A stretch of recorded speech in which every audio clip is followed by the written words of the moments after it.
They called her a war hero. They were right. What they didn't know was this: the war never ended. And the enemy wasn't human. 2:47 a.m., Seattle Grace Hospital emergency room. The 14th patient in an 18-hour shift lay on the table, chest split open, heart struggling to beat. Dr. Magdalena Thorne's hands moved with the precision of a surgeon who had done this dance before. In tents, in dust storms, in places where the only light came from burning oil fields. But her hands were shaking, not from the caffeine. 3 pills dissolved on her tongue hours ago, not from fatigue, though sleep was a luxury she hadn't afforded in 36 hours. From the weight of a number, $340,000. That's what it cost to keep a 9-year-old girl alive. That's what it cost for bone marrow, for clean rooms, for another year of watching her niece draw pictures of birds she'd never seen outside a hospital window. Maggie's hands steadied, the heart monitor beeped. Steady, strong. The patient would live. She stepped back from the table, let the residents close, stripped off the gloves, the blood-soaked surgical gown. Underneath her scrubs were dark with sweat. Her forearms bore scars, not from surgery, from shrapnel. Kandahar Province, 2009. A rocket attack that killed 3 good soldiers and left Major Magdalena Thorne with metal fragments embedded so deep the Army docs said it wasn't worth the surgery to remove them. She carried pieces of Afghanistan in her bones, the same way she carried Rowan in her heart. 3 a.m. The ER waiting room was a cathedral of misery. Fluorescent lights hummed like dying insects. A man cradled a broken wrist. A woman pressed a blood-soaked towel to her son's head. A security guard dozed in the corner, radio crackling static. Maggie walked past them all. Down the hallway, past radiology, past the morgue where she'd identified her brother's body 11 years ago. Staff Sergeant Marcus Thorne, killed in action. Fallujah, Iraq, 2014. He left behind a daughter. Rowan, 8 pounds 6 ounces at birth. 9 years old now. Leukemia, stage 3. The kind that required a transplant, the kind that required money, the kind Maggie didn't have. She pushed through the double doors to the parking garage. The Seattle rain hit her face like cold needles. November rain, the kind that soaked through your jacket and settled into your bones. She walked to her car, a Honda Civic, 14 years old. The check engine light had been on for 6 months. She couldn't afford to fix it. She couldn't afford anything. Her phone buzzed. Unknown number. She almost didn't answer. But at 3 in the morning, unknown numbers meant one of 2 things: a wrong number or an emergency. She answered. "Dr. Thorne?"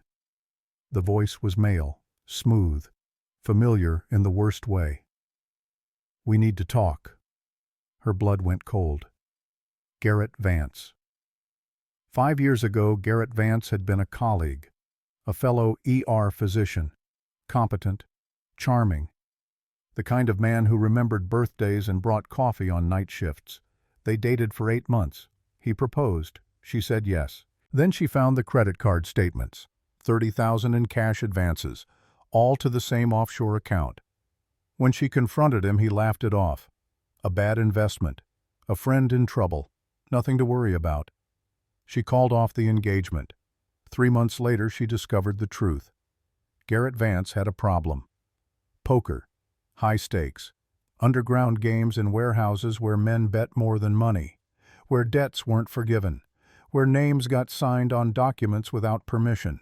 Her name.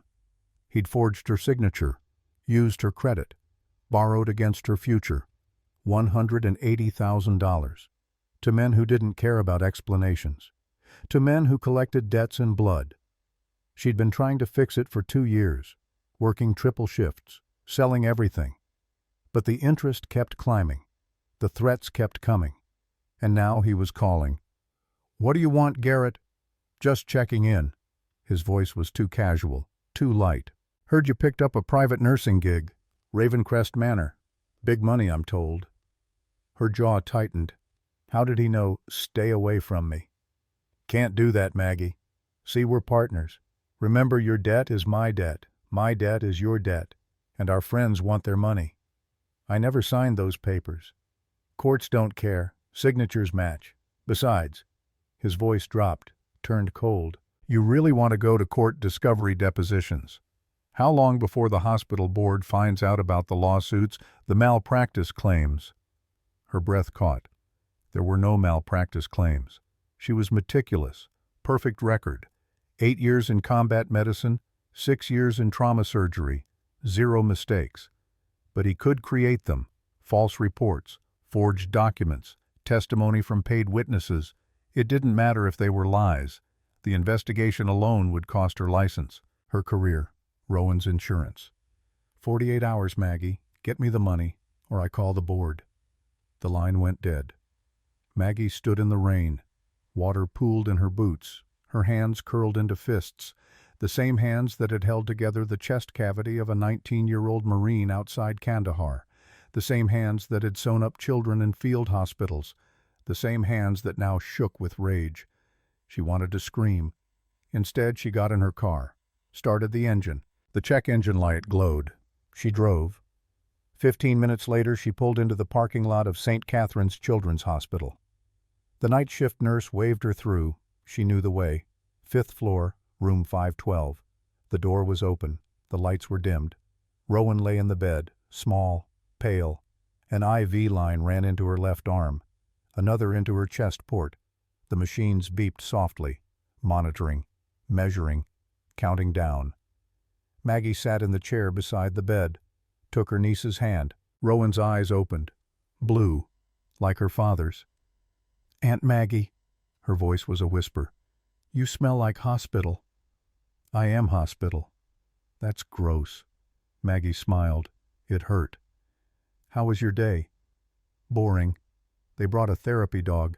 His name was Captain Fluffy Pants." "That's a terrible name for a captain." "I told them that. They didn't listen." Rowan's hand squeezed hers. So small, so fragile. But the grip was strong. "Are you okay, Aunt Maggie?" "I'm fine, kiddo." "You're lying." Kids always knew. Maggie leaned forward, kissed Rowan's forehead. It was warm. Not fever warm, just alive warm. The kind of warmth that meant there was still time. "Get some sleep, Rowan. I'll be back tomorrow." "Promise?" "Promise." She left before the tears came. 4 a.m. Maggie drove across the city, past the waterfront, past Pike Place Market, up into the hills where the old money lived, where mansions perched on cliffs like castles, where gates had cameras and guards asked questions. Ravencrest Manor sat at the end of a private road. Gothic revival, stone and iron. Gargoyles leered from the roofline. Windows glowed with soft amber light despite the hour. The gates were open, waiting. She'd taken the job 3 days ago. Private nursing. Live-in care for a reclusive billionaire, Lord Nikolai Ashford. The job posting was vague. The pay was not. $15,000 a month, more than she made at the hospital, more than she made anywhere. The contract was simple. 24/7 availability. Medical care as needed. Absolute discretion. She'd signed without reading the fine print. She needed the money. The driveway curved through manicured gardens, roses in November. Impossible. But there they were, red, perfect, blooming like it was June. The manor loomed ahead, 47 rooms. She'd counted them during the interview. Libraries, ballrooms, a chapel, a wine cellar that went down 3 stories, and a medical suite, fully equipped, surgical theater, pharmacy, equipment better than most hospitals, all for one man. Lord Nikolai Ashford. She'd seen him once, during the interview, briefly. He'd stood in the shadows of the library, tall, broad-shouldered, silver hair. A scar ran down the left side of his face from temple to jaw. Clean, surgical, old. His eyes were dark, not brown, something deeper, like looking into a well with no bottom. He'd nodded. She was hired. The butler met her at the door. Aldrich Grimshaw. Thin, pale, the kind of pale that came from never seeing sunlight. He wore a black suit, perfectly pressed. His hands were skeletal, long fingers, no wedding ring, no jewelry, no warmth. Dr. Thorne, you're early. I'm on time. Lord Ashford is expecting you in the East Wing, medical suite. Follow me. They walked through hallways lined with portraits, men in military uniforms, women in Victorian gowns, all with the same dark eyes, all watching. The floor was marble, their footsteps echoed. Aldrich didn't speak, didn't explain, just walked. They descended a staircase, passed through a gallery filled with weapons, swords, shields, muskets, armor, all behind glass, all labeled with dates, 1500s, 1600s, 1700s. One sword caught her eye. Ottoman, curved. The plaque read, Battle of Vienna, 1683. She stopped. Aldrich paused, turned. Lord Ashford collects history. He collects war. Is there a difference? They continued. The medical suite was at the end of a long corridor. Steel door. Keypad entry. Aldrich punched in a code. The door hissed open. Inside, the air was cool, sterile. Surgical lights hung from the ceiling. An operating table sat in the center. Monitors, cabinets stocked with supplies, everything she'd need, everything except a patient. Where is he? Lord Ashford will join you shortly. He requires privacy for his preparations. Preparations for what? You'll see. Aldrich left. The door sealed behind him. Maggie stood alone in the surgical suite. She checked the equipment. State-of-the-art. Better than military field hospitals. Better than Seattle Grace. Defibrillator. Ventilator. Enough pharmaceuticals to stock a pharmacy. What kind of private care required this? The door opened. Nikolai Ashford stepped inside. He was different than she remembered. Taller. The photographs didn't do him justice. He wore a white dress shirt, sleeves rolled to the elbows. The scar on his face was more pronounced in the surgical lights, but it was his posture that caught her attention. Military, shoulders back, spine straight, weight balanced, the way soldiers stood after years of drill, the way officers carried themselves after decades of command. Dr. Thorne. His voice was deep, accented, not British, something older. Thank you for coming. You're paying me. I don't have much choice. Everyone has a choice. He moved to the table, sat on the edge, unbuttoned his shirt. Underneath his chest was scarred. Old wounds, crisscrossing his torso like a road map of violence. Some were surgical, clean. Others were jagged. Combat. But what caught her eye was the fresh wound. Left side, just below the ribs. A laceration. Deep, 6 inches long. Sutured. Badly. Who did this? Accident. Car crash. 3 days ago. She moved closer, examined the wound. The sutures were amateur, uneven spacing, wrong thread weight, but the wound itself was wrong too. 3 days old. It looked 3 weeks old. The edges were knitting together, scar tissue already forming. The inflammation was minimal. No infection, no drainage. Impossible. This should still be bleeding. I heal quickly. She looked up at him. His eyes met hers, dark, unflinching. No one heals this quickly. I do. She stepped back. Professional distance. This was wrong, all of it. But she needed the money. She needed this job. I need to resuture this. The work is sloppy. Do what you need to do. She prepped the tray, scalpel, forceps, suture kit, lidocaine for local anesthetic. She cleaned the area, applied the numbing agent.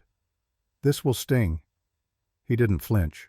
She cut the old sutures, removed them one by one. The wound beneath was clean, too clean. She irrigated with saline, checked for debris. Nothing. She began to close, needle through skin, pull, tie, cut, repeat. Her hands were steady now. This was familiar. This was what she knew. Surgery, precision, control. You were military. His voice was quiet, matter of fact. Yes. Army Medical Corps. How did you know? Your posture, the way you move, efficient, no wasted motion. Combat surgeons develop a rhythm. You have it. She tied off another suture. 8 years, 3 tours Afghanistan, 2 tours Iraq. Rank? Major. You left. My brother died. His daughter needed family. Rowan. She froze, needle halfway through the next stitch. How do you know her name? I read your file. Medical history, family background, security clearance. I don't hire people I don't know. She should have been angry, should have felt violated. But all she felt was tired. She's sick. Leukemia, stage 3, requires bone marrow transplant, costs $340,000. The needle trembled.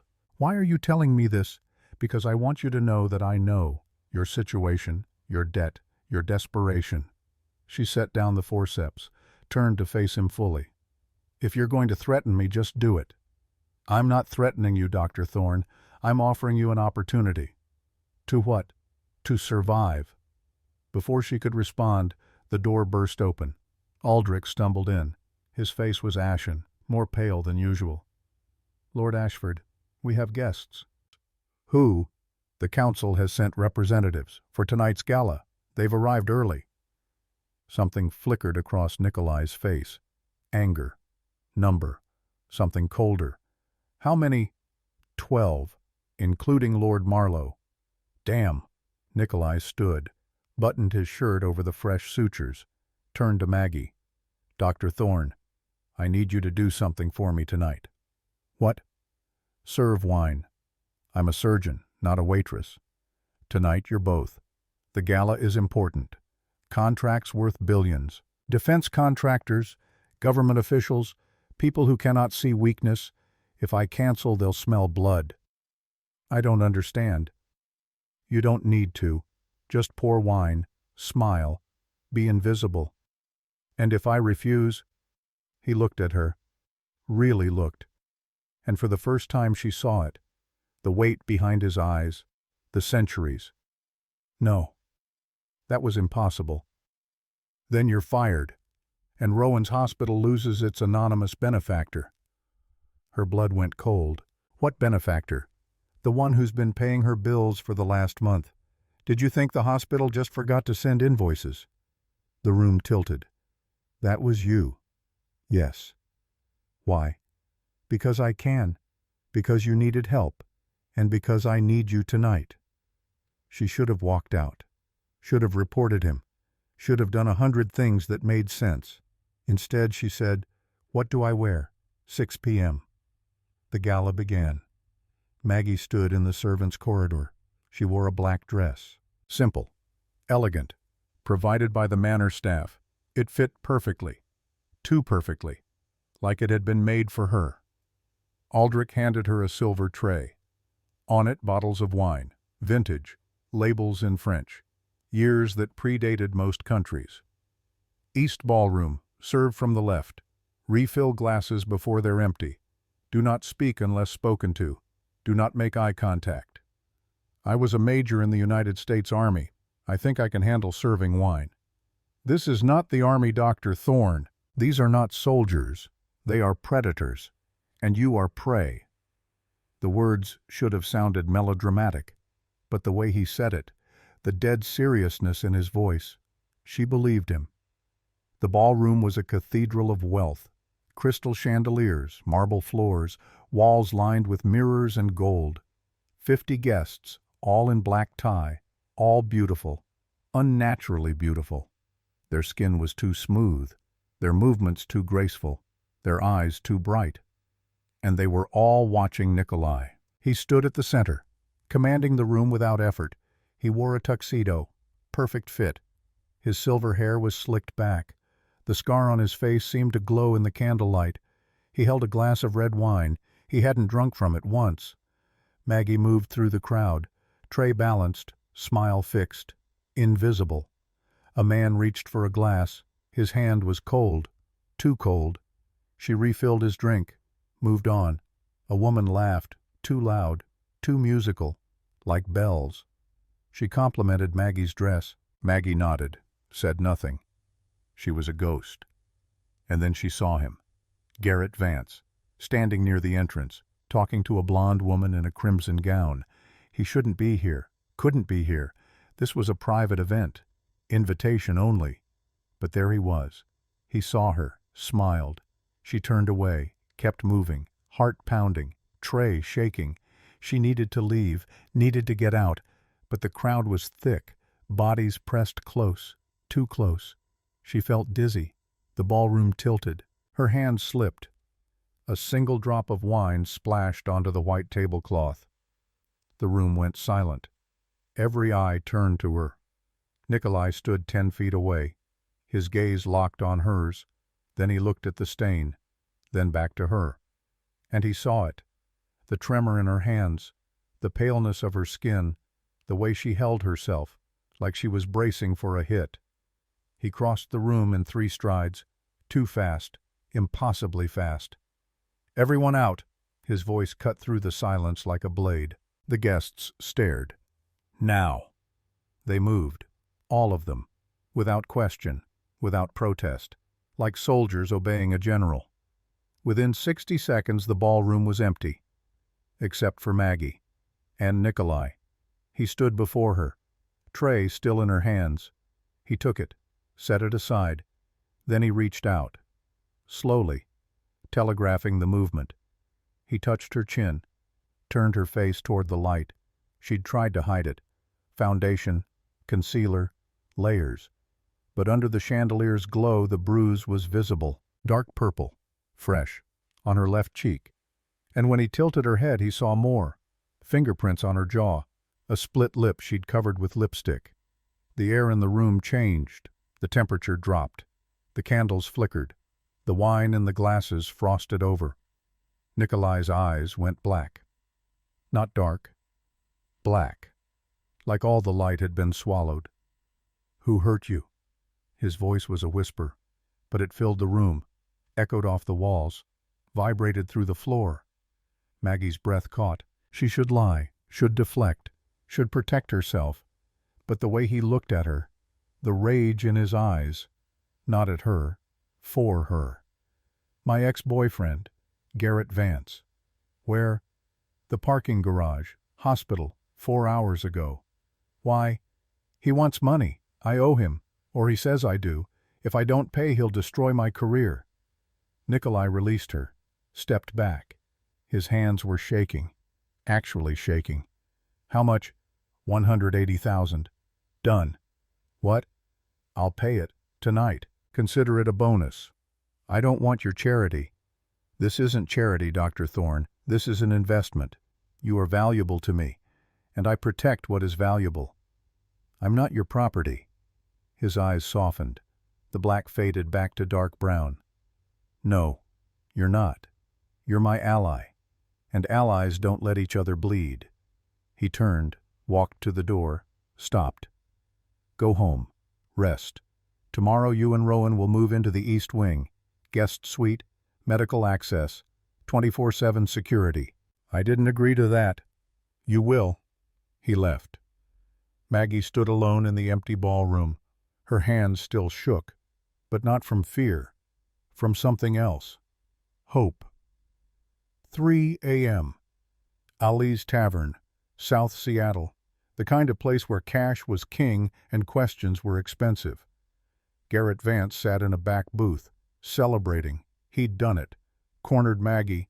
Put the screws on tight. She'd cave. She always did. Bleeding heart. Too noble for her own good. He signaled the bartender.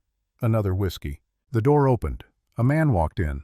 Tall, silver hair, expensive suit, out of place in a dive like this.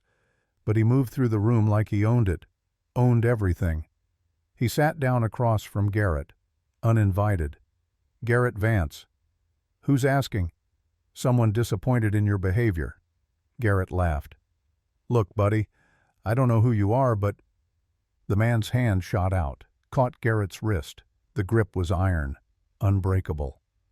"I know what you did. The parking garage, the threats, the extortion. That's between me and Maggie." "No, it's between you and me. She is mine, under my protection. You touched her. That is unforgivable." Garrett tried to pull away. Couldn't. "Let go." "I will.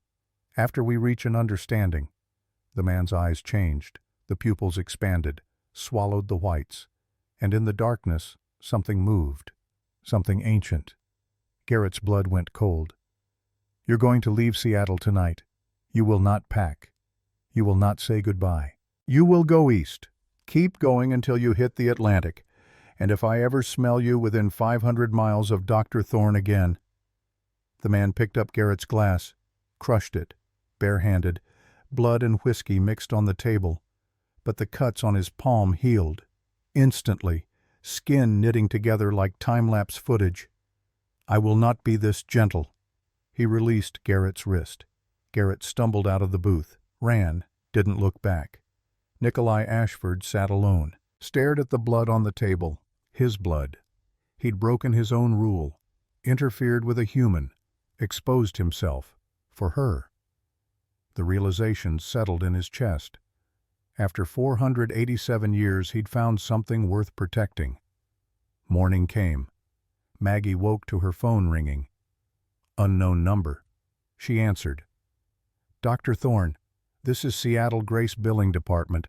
We're calling about your niece, Rowan Thorne. Her heart stopped.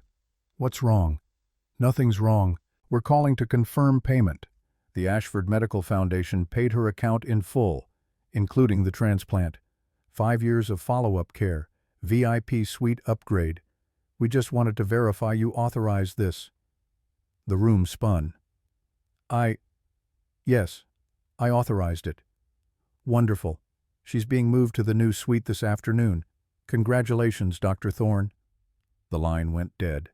Maggie sat on the edge of her bed, stared at the phone. $340,000. Gone. Paid. Handled. By a man she'd met twice.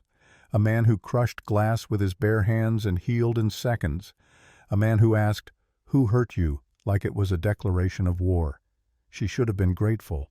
Instead, she was terrified, because nothing was free. Everything had a price, and she had no idea what she'd just agreed to pay. Her phone buzzed again. A text. From Nikolai. Come to the manor. Bring Rowan. We need to talk. She got dressed, drove to the hospital, found Rowan already awake. Already packing. The nurses were smiling, congratulating them. What's happening, Aunt Maggie? We're moving. Where? Somewhere safe. They drove to Ravencrest Manor. The gates opened automatically. Aldrich met them at the door, smiled. The expression looked wrong on his face, like he was trying to remember how. Welcome home, Dr. Thorne. Miss Rowan. They were escorted to the East Wing. Guest suite, 3 bedrooms, private medical bay. Windows overlooking the garden. Roses still blooming. Rowan ran to the window, pressed her face against the glass. It's beautiful. Maggie stood in the doorway. Nikolai appeared behind her, silent as smoke. Why are you doing this? Because I can. That's not an answer. It's the only one I have right now. I don't understand. You will. But first you need to know something. What? He stepped into the light. His eyes caught the sun, and for just a moment they reflected it back, like a cat's, like a predator's. I'm not what I appear to be, Dr. Thorne, and by saving you I've put you in danger. What kind of danger? The kind that doesn't forgive, the kind that doesn't forget. There are people in this city, old people, powerful people. They will see you as a weakness, a target. Then send us away. Too late, they already know. He reached into his pocket, pulled out a silver bracelet, engraved with a phoenix, wings spread. Wear this, always. It will protect you. A bracelet won't protect me from anything. This one will. It bears my mark. House Ashford. Anyone who sees it will know you're under my protection. They will think twice before touching you. And if they don't think twice, his smile was sharp, predatory, then they'll learn why I've survived 487 years. Her breath caught. 400, yes. That's impossible. So is healing from a car accident in 3 days. So is paying $300,000 without blinking. So is crushing glass with bare hands. He turned to leave, stopped at the door. Get some rest, Dr. Thorne. Tonight I'll explain everything. But for now, know this. You and Rowan are safe here. I give you my word." "The word of a what? What are you?" He looked back, and his eyes were black again, endless, ancient. "A soldier, like you. Just one who's been at war a very, very long time." He left. Maggie stood frozen, bracelet in her hand, Rowan's laughter echoing from the bedroom, and in the garden below the roses bloomed, red, perfect, in November, impossible, but real, just like the man who'd promised to protect them, the man who wasn't a man at all. The library smelled of old leather and older secrets. Maggie sat in a wingback chair. Rowan was asleep upstairs. Safe, protected. For the first time in months, Maggie had allowed herself to breathe, but the air in this room was heavy. Nikolai stood by the fireplace. The flames cast shadows across his face, made the scar look deeper, older. He held a glass of dark liquid. Not wine, something thicker. He hadn't offered her any. "You said you'd explain." Her voice was steady. "Military training. Never show fear." "I did. So explain." He set down the glass, walked to the bookshelves, pulled out a leather-bound volume. No title, just a crest embossed in gold. A phoenix. Wings spread, same as the bracelet on her wrist. He opened the book. Inside photographs, but not modern ones. Daguerreotypes, sepia tones, men in uniforms she recognized from history textbooks. "This was me. Battle of Vienna, 1683. The photograph showed a man in Ottoman military dress. Same face, same scar, same eyes. Photoshop. Invented in 1987. This photograph was taken 342 years ago. He turned the page. Napoleonic Wars, 1813. Leipzig. Another photo. Napoleonic uniform. Same face. Page after page. Crimean War. American Civil War. The trenches of World War I. And then one that made her stop breathing. Normandy. June 6, 1944. D-Day. A medic crouched over a wounded soldier. The medic's face was young, scared, but determined. Standing behind him, half in shadow, was Nikolai. "That's impossible." "That's your grandfather, Lieutenant James Brennan, 1st Infantry Division. He took shrapnel to the chest, collapsed lung, internal bleeding. He should have died." Maggie's hands trembled. "My grandfather never talked about D-Day. He said he didn't remember most of it. Shell shock. He remembered. He just couldn't explain what he saw." Nikolai moved closer. His voice dropped. "I was there as an observer. Allied intelligence hired me. I had experience with Eastern Front tactics. I wasn't supposed to intervene. But when I saw him fall, when I heard his heart stop, I couldn't let another good soldier die on a beach." "What did you do?" "I gave him my blood, 3 drops, mixed with saline, injected directly into his heart. Restarted it. Healed the worst of the damage. Not enough to turn him, just enough to survive." The room tilted. "You saved my grandfather." "Yes." "Why?" "Because that's what soldiers do. We save each other." She stood, walked to the window. Outside, the garden glowed in moonlight. The roses swayed in a wind she couldn't feel. "What are you, Nikolai?" "I think you already know." "Say it." "Vampire." The word hung in the air. Should have sounded ridiculous, should have made her laugh. But the way he said it, the weight behind it, it was truth. "How old are you?" 487 years. Born 1490. Ottoman Empire. Turned vampire 1538. I was 48 years old, a general. Led 10,000 men against the Safavid Empire. "Who turned you?" His jaw tightened. "Her name was Morgana. Countess Morgana de Valois. She was 1,200 years old. French nobility. She collected soldiers, strong men, leaders. She turned me without permission, without consent. Said I was too valuable to waste on mortality. And you let her?" "I had no choice. By the time I understood what was happening, it was done. I woke up 3 days later, dead and alive." He turned from the fireplace, faced her fully. I served her for 100 years, fought her wars, built her empire, and then I killed her. Why? Because she tried to turn someone else, a woman I loved.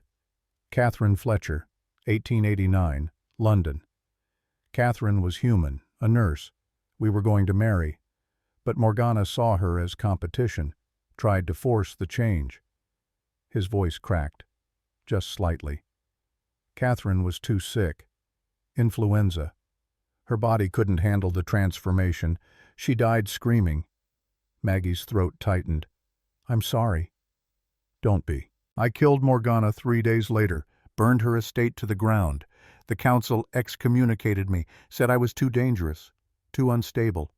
But they couldn't kill me. I was too old, too strong. So you hid. I adapted, learned to live among humans, invested in steel, then oil, then technology, made billions. And I swore I would never love a human again, never put someone in that position. He looked at her. And then you spilled wine on my table. That's not love. No, it's something else. Recognition. You carry yourself like a soldier. You've seen combat, lost people. You understand duty, sacrifice. For the first time in 136 years, I met someone who speaks my language. Maggie touched the bracelet on her wrist. You said I'm in danger. Why? Because I broke the covenant. What's that? He gestured to the chair. She sat.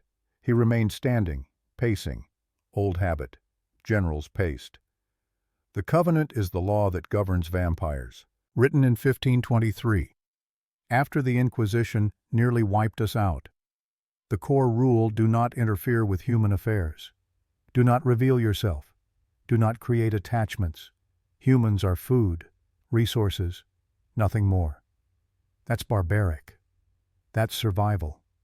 For 500 years it kept us hidden, safe, but it also kept us isolated, alone. You broke it. The moment I paid Rowan's hospital bill, the moment I threatened Garrett, the moment I brought you here, I declared you mine, under my protection. That makes you a target. For who? The Council of Elders, 7 vampires, 600 to 900 years old. They rule the 12 houses. Each house controls a sector. Banking, politics, military, media, everything. You're one of them. I was. House Ashford, military and defense. I resigned in 1975. During the Cold War, Cuban Missile Crisis. I was tired of politics, tired of killing. I wanted peace. And they let you go. They didn't have a choice. I controlled too much. Too many weapons. Too many secrets. Killing me would destabilize markets, crash governments. So they let me retire, on the condition I stay out of their business.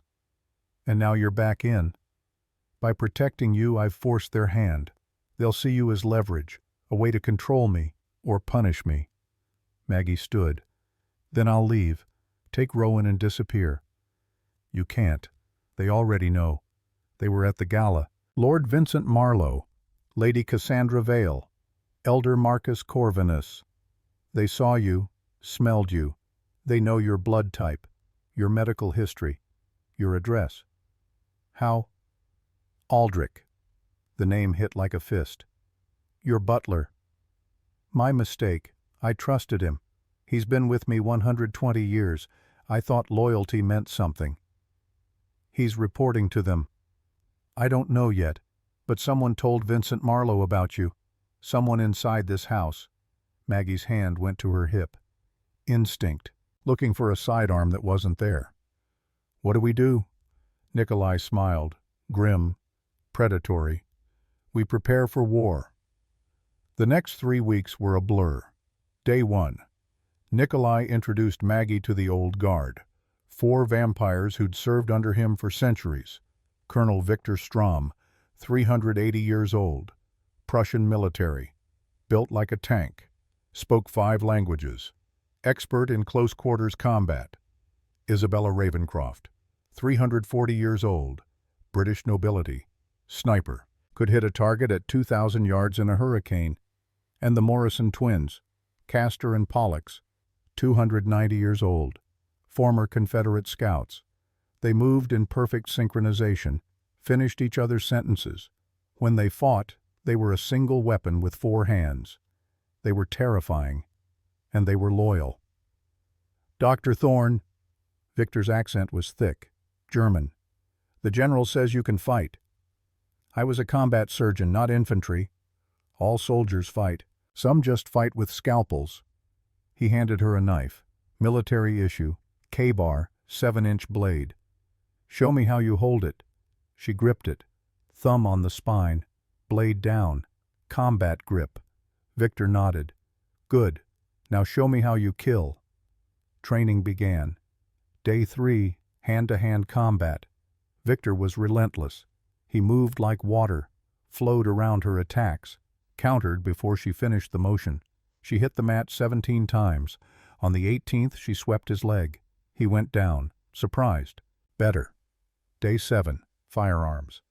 Isabella took her to the range, underground, soundproofed, targets at 25, 50, 100 meters. Silver bullets. Isabella loaded a magazine. Standard ammunition won't stop a vampire. Silver disrupts our cellular regeneration. Heart or head shot only. Maggie fired. Center mass. Perfect grouping. Isabella raised an eyebrow. You've done this before. Marksman qualification. Army standard. Let's see if you can do it under pressure. The lights went out. Targets popped up in the dark. Muzzle flash. Report. Brass hitting concrete. Maggie emptied the magazine. 15 rounds, 14 hits. Isabella smiled. The general chose well. Day 14. Rowan sat in the garden, drawing. She'd been drawing a lot lately. Maggie didn't mind. It kept her calm, distracted.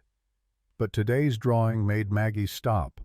A woman, long black hair, pale skin, red eyes, standing behind Nikolai, her hand on his shoulder, possessive. Who's that sweetheart? The lady. What lady? The one who visits at night. She stands in the hallway, watches me sleep. Ice flooded Maggie's veins. What does she say? Nothing. She just smiles. And then she's gone. Maggie took the drawing, went to find Nikolai. He was in the armory, sharpening a sword, Ottoman style, curved, the same one from the Vienna display. We have a problem. She showed him the drawing. His face went white. Morgana. You said you killed her. I did. I burned her body, scattered the ashes. She was dead. Then who is this? I don't know, but if she's here, if she's watching, then everything I thought I knew is wrong. He set down the sword, pulled out his phone, dialed.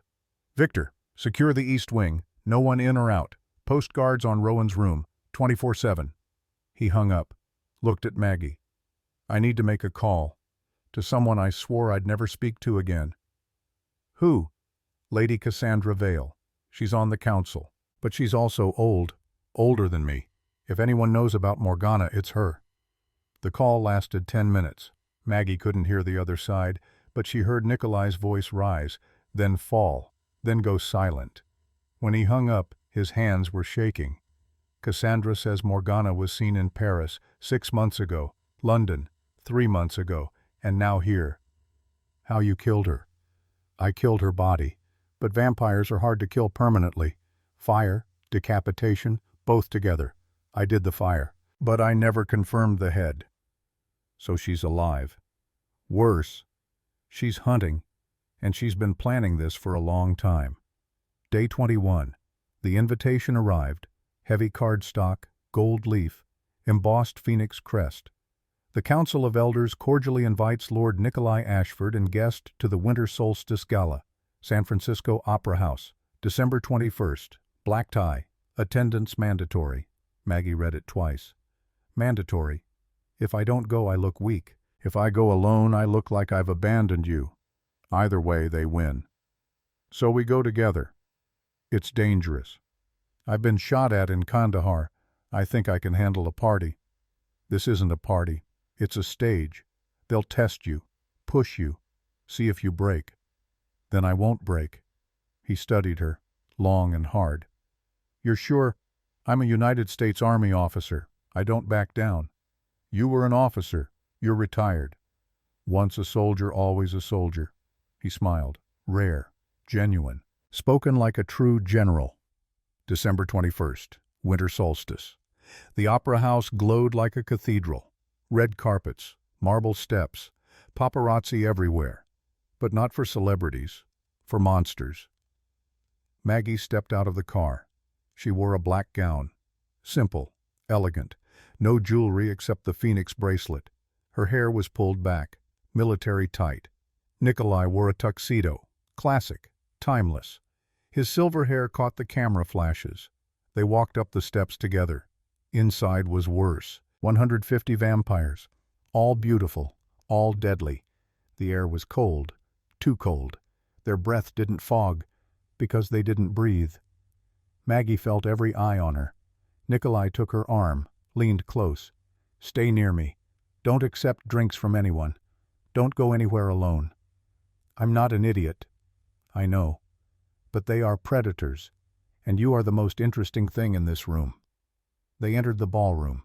Chandeliers, gold, mirrors. A string quartet played something that sounded like a funeral march. An older man approached. Tall, white hair, eyes like chips of ice. "Nikolai, how unexpected." "Marcus, you remember me. I'm flattered. Hard to forget the man who tried to execute me in 1796. Marcus laughed. Cold, hollow. "Business, nothing personal." "And who is this?" "Dr. Magdalena Thorne, my strategic advisor." Marcus's eyes traveled over her. Not lustful, analytical, like examining a specimen. "Doctor, how refreshing. Most of Nikolai's associates are soldiers." "I was a soldier, Major, Army Medical Corps. And now you advise on strategy. Fascinating." He extended his hand. Maggie shook it. His skin was ice. "Enjoy the evening, Doctor. These gatherings can be educational." He walked away. Maggie exhaled. That was Elder Marcus Corvinus, 800 years old, founded the banking system in Renaissance Italy. He's the most powerful vampire in North America. He seemed polite. He's killed 3,000 people, personally. Politeness is a weapon. A woman appeared, blonde, stunning, wearing a crimson gown that looked like liquid fire. "Nikolai, darling, it's been too long. Cassandra." They kissed cheeks, European style, but there was tension, history. "And you must be Dr. Thorne. I've heard so much." "Lady Vale." "Please. Cassandra, we're not formal here." She smiled, but her eyes were calculating. "Nikolai, might I borrow Dr. Thorne just for a moment? Girl talk." Nikolai tensed, but Cassandra was already linking arms with Maggie, leading her away. They stopped near a window, overlooking the city. "You're brave, coming here." "I was invited." "You were summoned. There's a difference." Cassandra's smile faded. "I like you, Dr. Thorne. You have spine. But you need to understand something. Vincent Marlowe, the vampire in the blue suit across the room, he's planning something." Maggie followed her gaze. A man, blonde, handsome, cold gray eyes. He was talking to another vampire. But he was watching Nikolai. "What kind of something?" "I don't know. But he's been buying silver, lots of it, weapons grade. And he's hired mercenaries, human mercenaries, former special forces." "Why tell me this?" "Because Nikolai saved my life once, 1863, during the Council War. I owe him. And because Vincent isn't the real threat." "Then who is—" Cassandra leaned close, whispered. "Watch Aldrich, your butler. He's been seen meeting with Vincent. Late nights, secret locations. I don't know what they're planning, but it involves you." Before Maggie could respond, Cassandra was gone, vanished into the crowd. Maggie turned, found Nikolai. He was talking to Victor. She started toward him. And then Vincent Marlowe stepped into her path. "Dr. Thorne, we haven't been properly introduced." "Lord Marlowe." "Please, Vincent." He offered his hand. She didn't take it. Not much for pleasantries. Not much for vampires who buy silver weapons. His smile froze. "You've been talking to Cassandra." "I've been listening." "Interesting. You know, doctor, you have the most unusual scent." He leaned in, inhaled. "Type AB negative, rare, 0.6% of the population. And there's something else. Adrenaline, cortisol. You're afraid." "I'm cautious." "Smart. You should be. Nikolai has enemies, and those enemies know the best way to hurt him is through the people he protects." His hand reached out, touched her shoulder. Nikolai was there. 1 second Vincent was standing, the next he was on the floor, Nikolai's hand around his throat. "Touch her again. You lose the hand." The ballroom went silent. Every vampire turned, watched. Nikolai lifted Vincent, slammed him against the wall. Marble cracked. "She is under my protection. House Ashford. Anyone who harms her declares war on me, and I have fought 14 wars. I've never lost one." He released Vincent. Vincent straightened his jacket, smiled, blood on his teeth. "War is expensive, Nikolai. Are you sure she's worth it? Try me." They left, fast. Nikolai's hand on Maggie's back, guiding, protecting. The car was waiting. They got in, drove, 5 minutes. Silence. Then Nikolai spoke. "I'm sorry. I shouldn't have brought you." "I'm not sorry. He could have killed you. But he didn't, because he's afraid of you. They're all afraid, but fear doesn't stop ambition." The car turned onto the highway, heading home. And then the windshield exploded. Bullets, silver, high caliber. Nikolai jerked the wheel. The car swerved. More gunfire. The rear window shattered. "Get down!" Maggie ducked. Glass rained. The car fishtailed. Ahead, 2 SUVs blocking the road. "Hold on!" Nikolai floored it. Aimed for the gap. Impact. Metal screamed. The car spun, flipped, once, twice, 3 times. Maggie's world went black. She woke upside down, seatbelt cutting into her chest, blood in her mouth. Nikolai was already moving, unbuckling, kicking out the door. "Can you move?" "Yes." He pulled her out. The car was a wreck, smoking, burning. Men emerged from the SUVs, 8 of them. Body armor, assault rifles, professional, mercenaries. They opened fire. Nikolai moved, faster than thought. He was a shadow, a nightmare. He was on the first shooter before the man could pull the trigger. Disarmed him, snapped his neck. Number 2 fired. Hit Nikolai in the shoulder. Silver bullet. Nikolai roared, kept moving, grabbed the rifle, used it as a club. Shattered the mercenary's skull. 3 and 4 tried to flank. Victor appeared. Out of nowhere. Intercepted. Hand to hand. Brutal. Efficient. 5 through 8 focused on Maggie. She ran. Into the trees. Bullets shredded bark. Branches. She tripped, fell, rolled. A mercenary caught up. Grabbed her hair. Yanked her back. Training kicked in. She twisted. Drove her elbow into his throat. He choked. She grabbed his sidearm. Shot him. Center mass. He went down. Another came. She fired. Missed. He tackled her. They hit the ground. His hands around her throat. She couldn't breathe. Her vision tunneled. And then his weight was gone. Nikolai stood over her, holding the mercenary by the neck, lifted him off the ground. "Who sent you?" The mercenary spat blood. "Marlowe." "Where's the girl?" "What girl?" Nikolai squeezed. Bones cracked. "Rowan. Where is she?" The mercenary laughed, choking, dying. "Already gone. Alcatraz. You have 24 hours. Nikolai dropped him. Dead. He turned to Maggie. His shoulder was bleeding. Black blood. The bullet was still inside. "I need your help." She nodded, stood, her hands steady. "Lie down." He did. She tore open his shirt. The wound was ugly. Silver-burned vampire flesh. It smoked. "This will hurt. I've had worse." She didn't have tools, so she used her fingers, dug into the wound, found the bullet, pulled. Nikolai screamed, actual scream. Pain. The bullet came free. She threw it away, tore fabric from her dress, packed the wound. It'll heal now. Give it 10 minutes. He stood, pulled her up. Victor approached, covered in blood.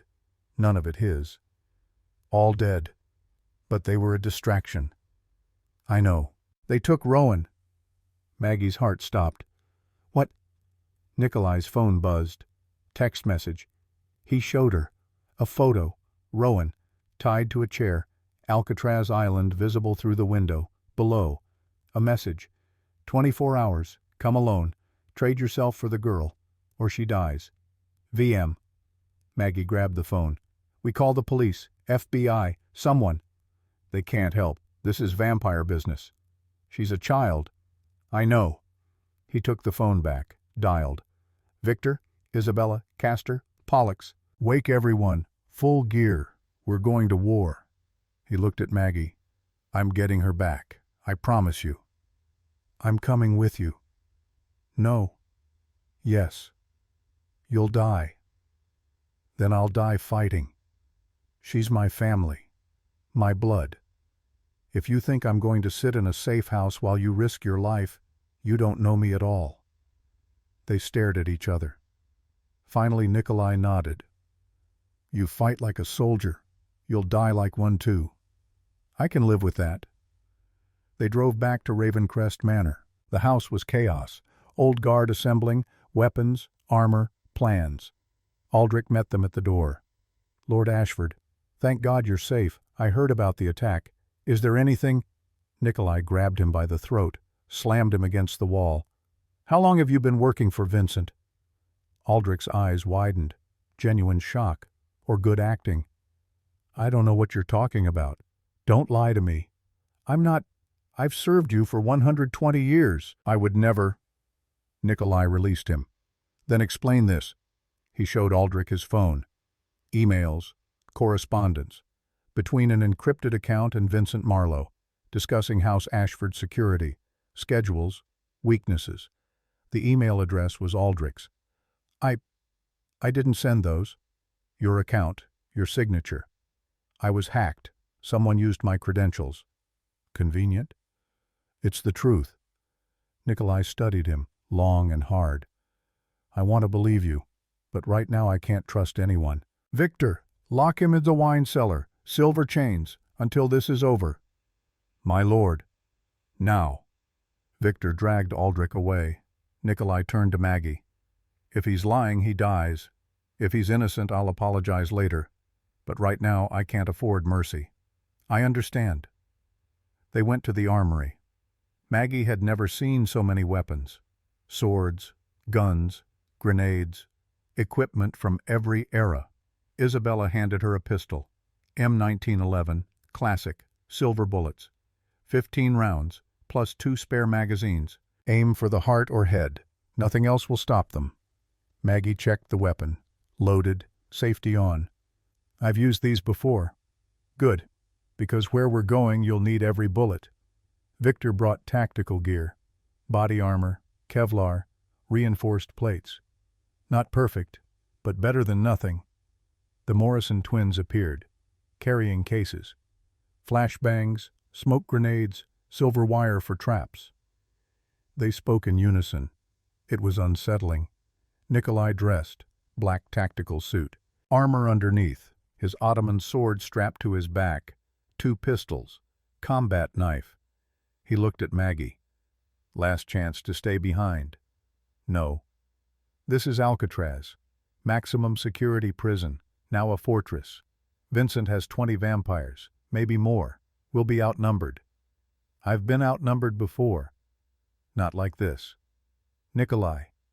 She stepped close, looked him in the eye. Rowan is 9 years old. She's scared, alone, and she needs her family. I'm going. You can accept that or fight me. But either way I'm going. He exhaled, slow. You remind me of someone. Who? Me. 200 years ago. Before I learned to be afraid. I'm terrified, but fear doesn't mean stop. It means be careful. He nodded. Then let's be careful. But before they left, something happened. Something that would prove the Phoenix bracelet was more than just jewelry. Maggie needed air. The weight of the coming battle pressed on her chest. She stepped outside into the garden. Moonlight, roses, peace. She didn't hear them approach. Two vampires, young, feral, drawn by the scent of her blood from the shoulder wound at the highway. They moved fast, surrounded her. Fresh meat. One grabbed her arm, pulled her close, fangs out. Then he saw it, the Phoenix bracelet, silver, glowing in the moonlight. His eyes widened. House Ashford! The second vampire hissed. We didn't know. We thought she was unprotected. The general will kill us if we touch her. They released her, stepped back, bowed. Forgive us, lady. And they were gone, vanished into shadows. Maggie stood alone, heart pounding, hand on the bracelet. It wasn't just jewelry, it was a shield. Nikolai appeared on the balcony above, watching. Now you understand why I gave it to you. They were terrified. They should be. That mark means your family, and I protect family. She looked up at him. Thank you. Don't thank me yet. The real fight is still coming. They loaded into vehicles. 3 SUVs armored, bulletproof glass, engine modifications. The drive to San Francisco took 4 hours. They arrived at dawn. Alcatraz Island sat in the bay, gray, forbidding. The old prison was visible. Cell blocks, guard towers, and somewhere inside, Rowan. Nikolai pulled out binoculars, scanned the island. Guards on the north tower, 2, east entrance, 4, main courtyard, 6 that I can see. How do we get across? Boat. We have one waiting, but it'll be loud. They'll hear us coming. Then we make noise elsewhere. Distraction. Victor smiled. I like how she thinks. They split into teams. Victor and Isabella would approach from the west, create chaos, draw attention. Castor and Pollux would infiltrate from the south. Silent.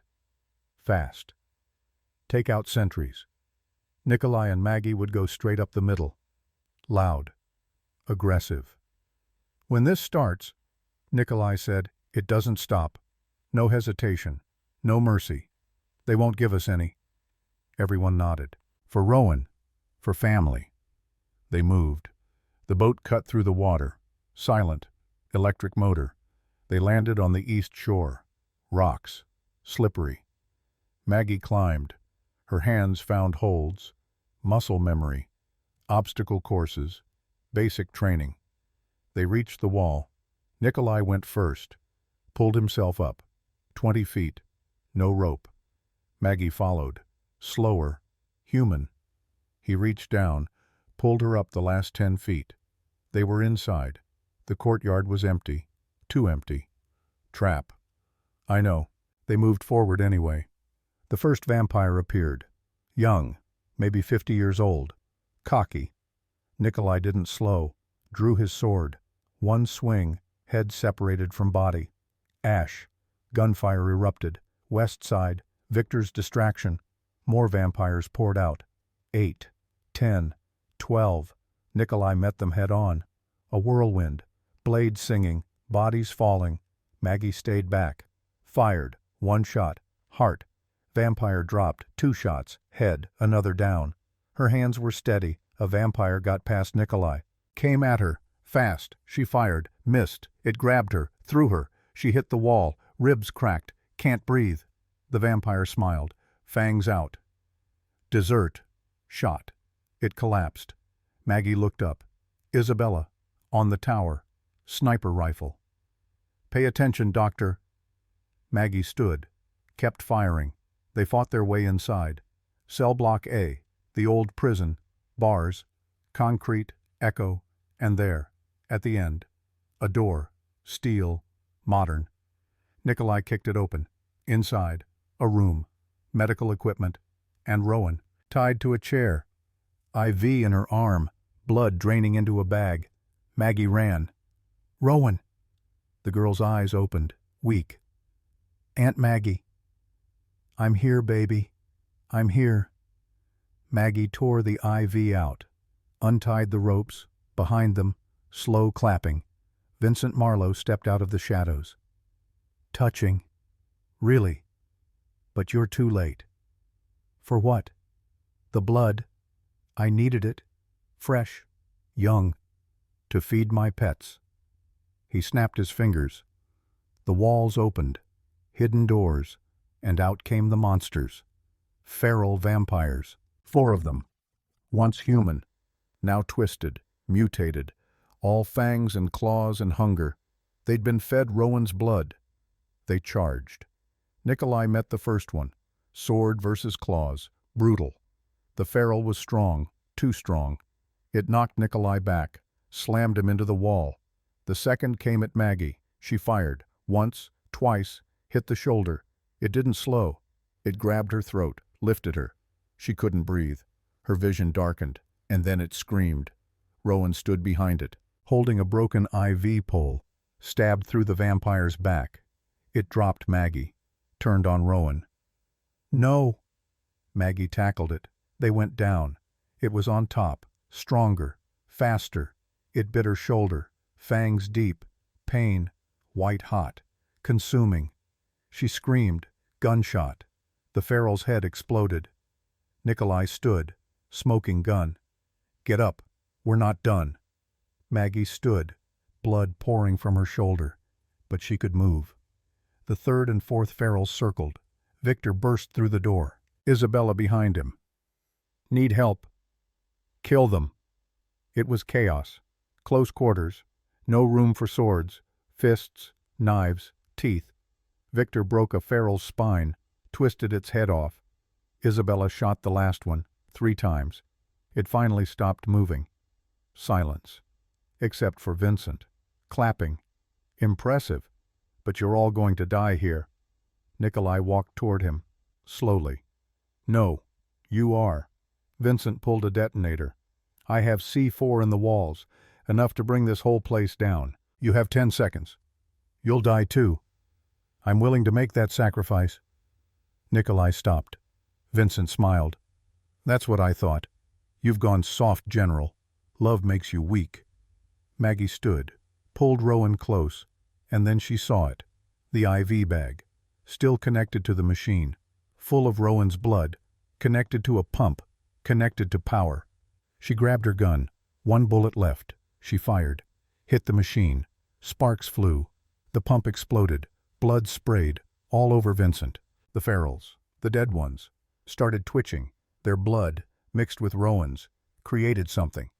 Vincent looked down, confused, and then his chest exploded. From the inside, he screamed, fell, clawed at his skin. What did you do?" Maggie's voice was cold.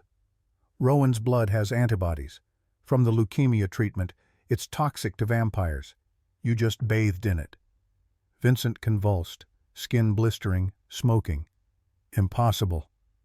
I'm a doctor. I know poison when I see it." He died, screaming, turned to ash. Nikolai stared. "How did you know?" "I didn't, I guessed." "You guessed?" "I'm a combat surgeon. We get good at guessing." He laughed, actual laugh. "Remind me never to make you angry." They left, fast. The building was unstable. They ran, made it to the boat, pulled away, behind them. Alcatraz burned. Fire, smoke, sirens in the distance. Maggie held Rowan. The girl was weak, but alive. "I've got you. You're safe." Rowan looked up at Nikolai. "Is he really a vampire?" "Yes." "Cool." They made it back to Ravencrest Manor at noon. Rowan was taken to the medical suite, given blood, fluids. She'd recover. Maggie sat in the library, shoulder bandaged, ribs wrapped. Nikolai entered, carrying 2 glasses. Whiskey. "You earned it." She took one, sipped, burned. "Good." "Vincent's dead." "Yes, but he wasn't the mastermind." "I know. Cassandra warned me. Someone else is pulling strings. He sat, looked tired. Actually tired. The emails from Aldrich's account. They mentioned someone, M. Morgana. Yes, she's alive. And she's coming for me. For us. Maggie set down the glass. Then we'll be ready. This isn't your fight. It is now. He looked at her. Really looked. Why are you doing this? You could leave. Take Rowan. Disappear. Because you saved us. Because you kept your promise. And because soldiers don't abandon each other. You're not a soldier anymore. Once a soldier, always a soldier. He smiled. Then welcome to the war, Dr. Thorne. They sat in silence. Outside the sun set. The war was coming, and this time they'd be ready. The blood on Maggie's hands wouldn't wash off. She stood in the medical suite bathroom, scrubbing, surgical soap, hot water, the same routine she'd done 10,000 times, after surgeries, after combat, after death. But this blood was different. Vampire blood. Black. Thick. It stained deeper than red. 3 hours since Alcatraz. 3 hours since she'd watched Vincent Marlowe dissolve into ash. 3 hours since she'd held her niece and promised safety. But safety was a lie. Because in the Manor Library, Nikolai was interrogating Aldrich, and the answers were worse than the questions. She dried her hands, checked her reflection. The bite on her shoulder was bandaged. Victor had cleaned it, stitched it, said it would heal. But vampire bites didn't heal clean. They left marks, scars that went deeper than skin. She left the bathroom, walked down the corridor. The manor was different now. Armed guards every 50 feet. Old guard patrolling. Windows reinforced with steel shutters. A fortress. She found them in the wine cellar. Nikolai, Victor, Isabella, and Aldrich. The butler was chained to a chair. Silver chains. They smoked against his skin, because Aldrich wasn't human. He was a ghoul. A human who'd been fed vampire blood for decades. Not enough to turn, just enough to serve. To be bound. And right now he was talking. I didn't know. I swear on my service. I didn't know who M was. Nikolai paced, like a caged lion. You sent those emails. No. My account sent them, but I wasn't the one typing. Explain. Aldrich's voice shook. 6 months ago. I started losing time, hours, sometimes days. I'd wake up in my room with no memory. I thought it was age, exhaustion, but then I found the messages. What messages? On my phone, texts I didn't remember sending, meeting coordinates, security codes, all going to an unknown number. Victor grabbed Aldrich's collar. And you didn't report this. I tried. I came to you, my lord, 3 months ago. Don't you remember? Nikolai stopped pacing. You said you were having nightmares. Because I was. Every time I lost time, I dreamed of her. A woman, black hair, red eyes. She'd whisper things, promises, threats. And when I woke up, I'd find myself in places I didn't remember going. Isabella leaned against the wall, arms crossed. Compulsion. Someone was controlling you. But who? Aldrich looked at Nikolai. Desperate. Who has that kind of power? Maggie stepped into the light. Morgana. Every eye turned to her. Rowan drew her. Weeks ago. A woman with black hair, red eyes, standing behind Nikolai, watching. Nikolai's jaw tightened. Show me the drawing. Maggie pulled out her phone. Photograph of Rowan's artwork. The woman's face was detailed, beautiful, ancient, and her hand on Nikolai's shoulder looked possessive, ownership. Aldrich gasped. That's her. That's the woman from my dreams. Nikolai took the phone, stared at the image. His hands trembled. I killed her. 1889. I burned her estate, watched it collapse. She was inside. Did you see the body? The building fell. Nothing could have survived. Except a vampire, Victor said quietly. A 1,200-year-old vampire. Silence.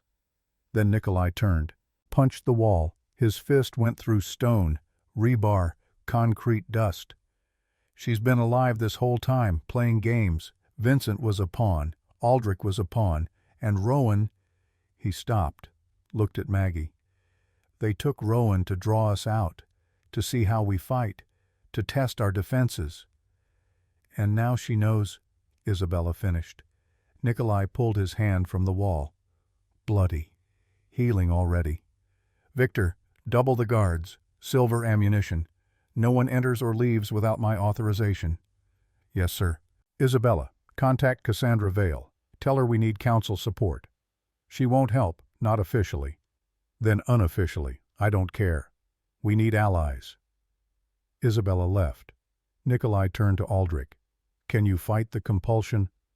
"I've been trying. But she's strong, so strong." "Then we cut the connection." Aldrich's eyes widened. "How?" "Silver. In your bloodstream. It disrupts the bond, but it'll hurt. A lot." "Do it." Victor prepared a syringe. Liquid silver, diluted, but still toxic. He injected it into Aldrich's arm. The ghoul screamed, convulsed. The chains rattled. His skin blistered, smoked. Maggie moved forward. Medical instinct. "He's going into shock. We need to—" "No." Nikolai held her back. "He needs to burn it out. The compulsion is in his blood. The silver will destroy it, or destroy him." They watched, waited. Aldrich's screaming stopped. He slumped, unconscious. Victor checked his pulse. Alive, barely. "Take him to medical. Keep him sedated. When he wakes up, we'll know if it worked." They carried Aldrich away.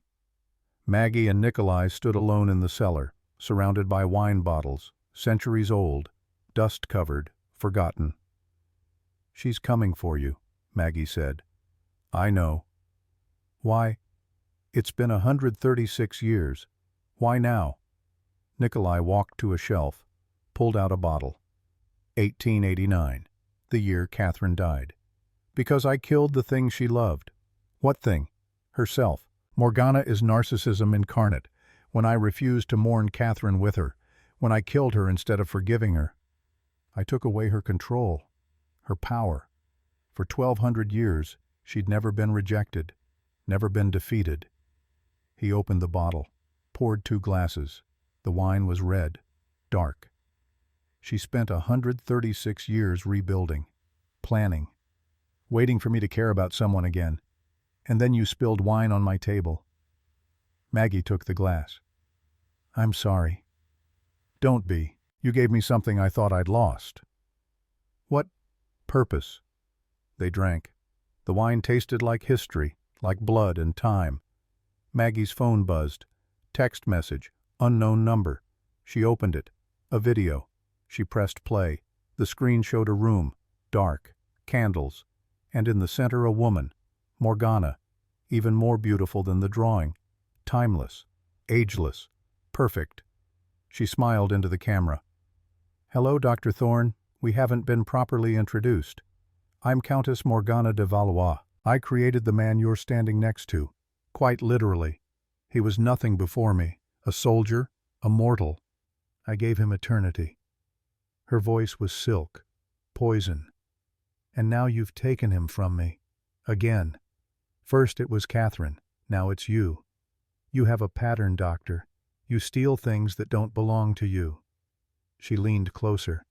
"So here's what's going to happen.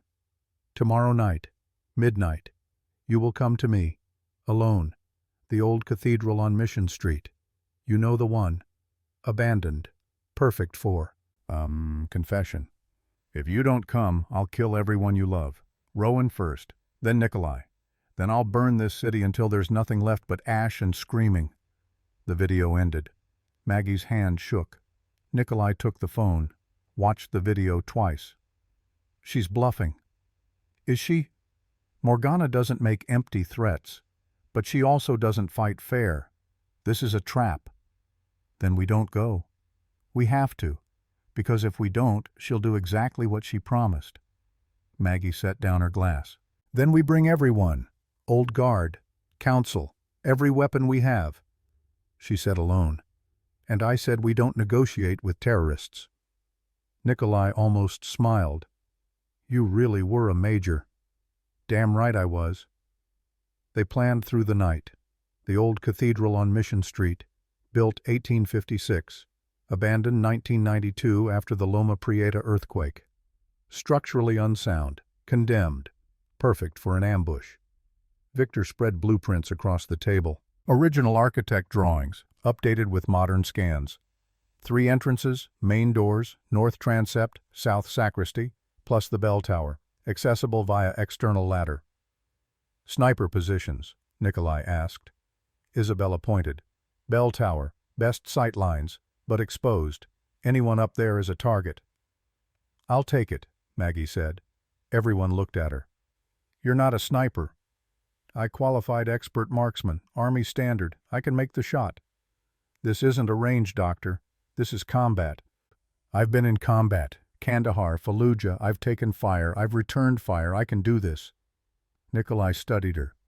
"If you miss, I won't. If you do, you die, and I can't save you from up there. I'm not asking you to save me. I'm asking you to let me fight." He nodded. "Victor, give her the Barrett." Victor's eyes widened. "The M82. She wants to snipe. Give her the best.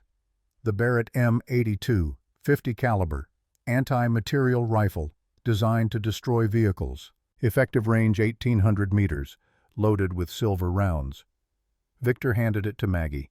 Heavy, 50 pounds, but balanced. "You've fired one of these before?" "No." "Then you're about to learn. Fast." They went to the range, underground, soundproofed. Victor set up targets. 50 meters, 100, 200. "The recoil will break your shoulder if you're not braced right. Cheek weld here. Grip firm. Breathe out. Squeeze. Don't pull." Maggie settled into position, prone, bipod deployed, eye to scope. She breathed. Out. Slow. Squeezed. Boom! The rifle kicked like a mule. Her shoulder screamed, but the target exploded. Center mass. Victor whistled. "Beginner's luck." "Let's find out." She fired again and again. 15 rounds, 14 hits. Victor nodded. "You'll do." But before they left for the cathedral, Victor approached Maggie with one more thing. He handed her a small case. "What's this?" "Emergency kit. If you're cornered, if Morgana gets close." She opened it. A syringe, filled with silver liquid. Adrenaline mixed with liquid silver, enough to hurt even an ancient vampire. For 10 seconds. 10 seconds isn't much. 10 seconds is everything in combat. You know that, Major. She pocketed the syringe carefully. "Thank you, Victor." "Don't thank me yet. Just come back alive." "I'll do my best." Midnight approached. They assembled in the armory. Full tactical gear, Kevlar, helmets, night vision, enough firepower to start a war. Because that's what this was. War. Nikolai addressed the team. "Morgana is 1,200 years old. She survived crusades, inquisitions, wars. She's smart, fast, ruthless, and she wants me alive. That's her weakness." "What about the doctor?" Castor asked. "She wants Maggie dead, permanently, so our priority is keeping her alive." Maggie checked her rifle, scope, ammunition, everything perfect. "I can take care of myself." "I know, but humor me." They loaded into vehicles. 3 SUVs drove through San Francisco, streets empty. 3 a.m. The cathedral loomed ahead. Gothic, crumbling, stained glass shattered, doors hanging open, an invitation, or a mouth. They parked 2 blocks away, approached on foot, silent, professional. Maggie split off, headed for the bell tower. External ladder, rusted, but stable. She climbed, 50 feet. The rifle strapped to her back, heavy but manageable. She reached the top. The bell tower was open, exposed. Wind whipped through, but the view was perfect. She could see everything. The cathedral floor, pews rotted, altar broken, and standing in the center lit by candles. Morgana, even more beautiful in person, Black dress, floor length, hair loose, cascading, eyes that reflected candlelight like rubies. She was alone. Maggie set up. Bipod on the stone ledge. Scope adjusted. Range 212 meters. Wind northeast 8 miles per hour. Temperature 42 degrees. She dialed it in. Put the crosshairs on Morgana's chest. One shot. End this. But Nikolai's voice crackled through her earpiece. Wait for my signal. She waited. Nikolai entered through the main doors. Alone, as promised. Morgana turned, smiled. Nico, my darling boy, it's been too long. Not long enough. Still angry. After all this time, you killed Catherine. I tried to save her. She was dying, the influenza. I could have made her eternal, beautiful, perfect. But she was too weak, too human. She was perfect as she was. Morgana laughed, musical, cold. And that's your flaw. You fall in love with broken things. Catherine. And now this doctor. What is it about mortal women that fascinates you? They die, which means every moment with them matters. How poetic. How stupid. She moved, faster than thought. 1 second across the cathedral, next second in front of Nikolai, her hand on his chest. You were mine first. I made you, gave you power, immortality, and you threw it away for what humans they're cattle, food, nothing more. They're everything you're not. Brave, compassionate, alive. I'm alive. No, you're animated. There's a difference. Morgana's smile vanished. I gave you one chance, one opportunity to come back to me, and you chose her, again. She pulled back her hand. In it, a heart, still beating. Nikolai looked down, saw the hole in his chest. Blood, black, pouring. He fell. Maggie's finger tightened on the trigger. Not yet, Victor's voice in her ear. We need to know her plan. Morgana knelt beside Nikolai, stroked his hair, but then Nikolai gasped, still conscious, still moving. Maggie's medical training screamed. No heart equals death. Instant. But Nikolai was speaking. Vampires don't need hearts to survive. His voice was weak, struggling. But without it, I can't heal, can't fight, can't do anything. His eyes found Morgana. I'm useless. Get out of here, doctor. But Morgana stood, looked up, directly at the bell tower, directly at Maggie. Hello, doctor. I know you're there. I can smell your fear, your hate. It's delicious. Maggie's breath caught. Come down. Let's talk, woman to woman. Don't move, Nikolai gasped. It's a trap. Of course it's a trap, Morgana said. But if she doesn't come down, I'll start killing. Rowan first, then the guards, then everyone in this city until she surrenders. Maggie made her decision. She stood, left the rifle, drew her pistol, climbed down. Victor's voice in her ear, urgent. Doctor, stand down. That's an order.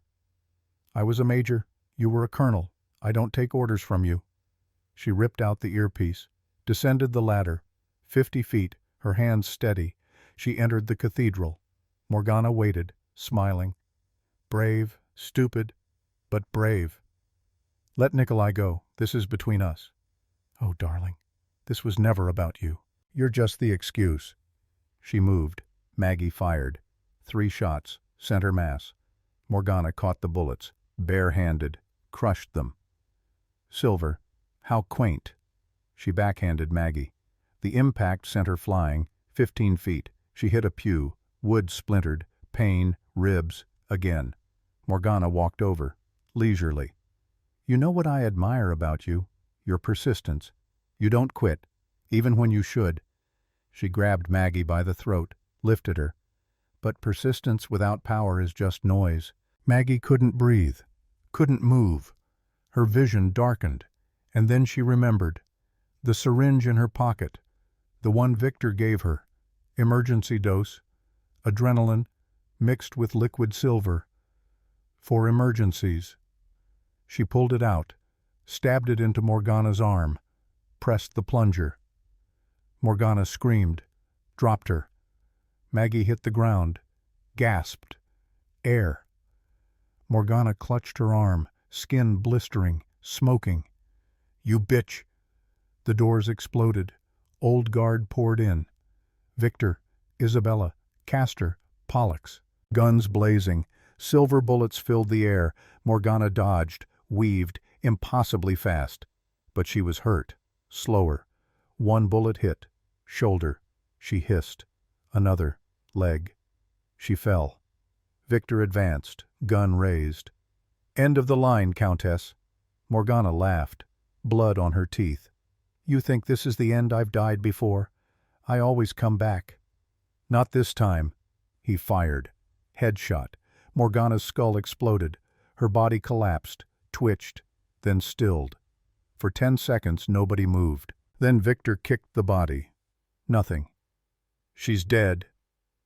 "Burn it," Nikolai gasped, still on the ground.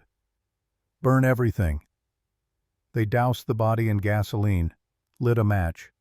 Morgana's corpse ignited. Flames consumed her. Flesh, bone, until there was nothing but ash. Isabella collected the ashes, sealed them in a silver container.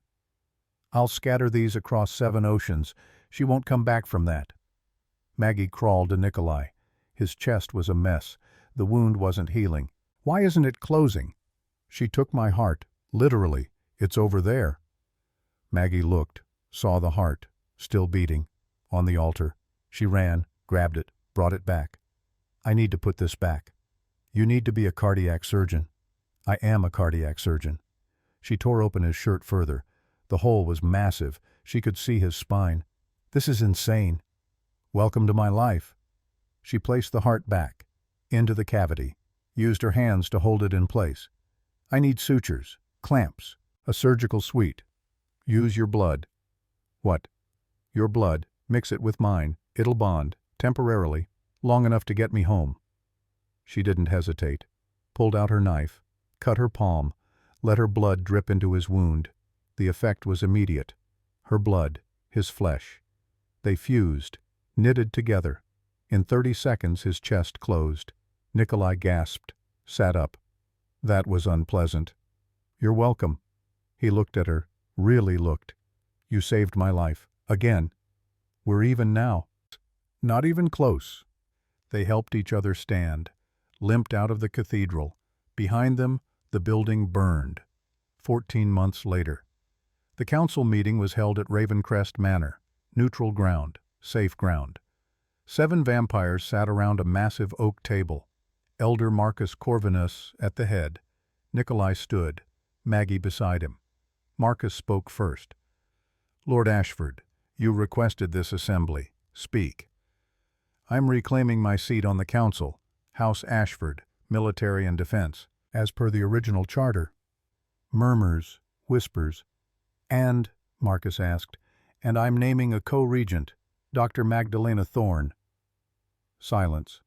Then chaos. "Impossible. She's human. This violates the covenant." Marcus raised his hand. Silence returned. "Dr. Thorne, you understand what this means? Co-regent is not honorary. It's operational. You would have voting power, veto authority, control over House Ashford assets." "I understand." "And you would be bound to House Ashford, for life, your life, which as a human is considerably shorter than ours." "I understand that too." "Then please, explain why we should allow this." Maggie stepped forward. "Because I killed Countess Morgana, a 1,200-year-old vampire that none of you could touch. I did it with science, strategy, and a syringe of liquid silver." She let that sink in. "I've served 8 years in combat. I've performed surgery in war zones. I've led teams under fire. I understand duty, sacrifice, leadership. And I'm not asking for your permission. I'm asking for your recognition, because with or without it, I'm House Ashford. Nikolai made that choice. I've earned that right. And if any of you have a problem with it..." She pulled out a silver stake, set it on the table. I'm happy to discuss it, one-on-one. Marcus stared, then smiled. I like her. He stood. All in favor of recognizing Dr. Magdalena Thorne as co-regent of House Ashford. 6 hands raised, unanimous. Then it's settled. Welcome to the council, Dr. Thorne. Applause. Genuine. Respectful. Nikolai squeezed her hand. Well done. I learned from the best. Meanwhile, in the medical wing, Aldrich Grimshaw woke. The silver treatment had worked. The compulsion was gone, burned out of his bloodstream. He'd served House Ashford for 120 years, and he'd almost destroyed it. Nikolai visited him. My lord, you were a victim, Aldrich. Morgana used you, twisted your mind. But you fought back. The fact that you survived the silver proves your loyalty. I failed you. No, you endured. That's harder. Aldrich's voice broke. Thank you, my lord. Thank me by continuing to serve. This house needs good people. Always, my lord. Always. Later that evening, Maggie stood on the cliff overlooking the Pacific, Ravencrest Manor behind her. The sun was setting, gold and red. Rowan was healthy, cancer-free, running through the gardens, laughing. She'd turned 10 years old 2 months ago, a decade of life, against all odds. Nikolai appeared beside her, silent as always. She's doing well. She is. Thanks to you. Thanks to us. They watched the sun sink. I've been thinking, Maggie said, about legacy. What about it? My grandfather. Your grandfather, in a way. He survived D-Day because you saved him. He came home, had a family, my father, me, Rowan, 3 generations because of one decision. I didn't do it for legacy. I did it because it was right. I know, but that's what legacy is, the consequences of doing right, even when it's hard. Nikolai nodded. Catherine used to say something similar. She said the measure of a life isn't how long you live, it's what you leave behind. Smart woman. She was. They stood in silence. Then Maggie spoke. So what do we leave behind? I don't know yet, but we have time to figure it out. You have time. I have maybe 40 years. Then we'd better make them count. In the library later that night, Maggie found something on Nikolai's desk. A medal. Bronze star. Her grandfather's. And next to it, Nikolai's Ottoman sword. From Vienna, 1683. A note in Nikolai's handwriting, these are no longer weapons of war. They are reminders of duty, of honor, of sacrifice. The 3 pillars that hold up everything worth fighting for. Your grandfather understood this. So do you. So do I. This is our legacy. Not the battles we won, but the principles we refuse to compromise. Thank you for reminding me what it means to be a soldier. N. Maggie touched the medal, the sword, and she understood. Legacy wasn't about living forever. It was about standing for something worth dying for, and teaching the next generation to do the same. That night she made a recording. For Rowan. For the future. 14 months ago, a bronze star and an Ottoman sword sat side by side in this library. They represented hundreds of years of war, of death, of survival. But now they represent something else. A promise. The promise that honor is not something you're born with. It's something you earn every single day. The promise that duty means protecting those who cannot protect themselves, even at cost to yourself. The promise that sacrifice is not weakness. It's the highest form of strength. I learned this from my grandfather. He learned it from a vampire general on a beach in Normandy. And that general learned it over 487 years of standing his ground. Now I teach it to Rowan, and someday she'll teach it to her children, because that's what legacy really is. Not monuments, not statues, not even memories. It's principles, passed down, generation to generation. Duty, honor, sacrifice. 3 words, 3 pillars. Everything else is just noise. My name is Magdalena Thorne. I was a major in the United States Army. I'm a surgeon, a fighter, and now a co-regent of House Ashford. But more than any of that, I'm a soldier. And soldiers don't fight for glory. We fight for the people we love, for the values we cherish, for the future we'll never see. That's the lesson, the only one that matters. And if you're listening to this, whoever you are, remember, you don't have to be immortal to leave a mark. You just have to stand for something worth dying for. Everything else takes care of itself. She stopped the recording. Nikolai stood in the doorway, listening. That was beautiful. It was true. The best things are. He walked over, stood beside her. Thank you, Magdalena, for reminding me what it means to be alive, even when you're technically dead. She smiled. Thank you for saving my family, for giving us a future. We saved each other. That we did. They looked out the window. The garden glowed in moonlight. Rowan's birthday decorations from 2 months ago were long gone, but the memory remained.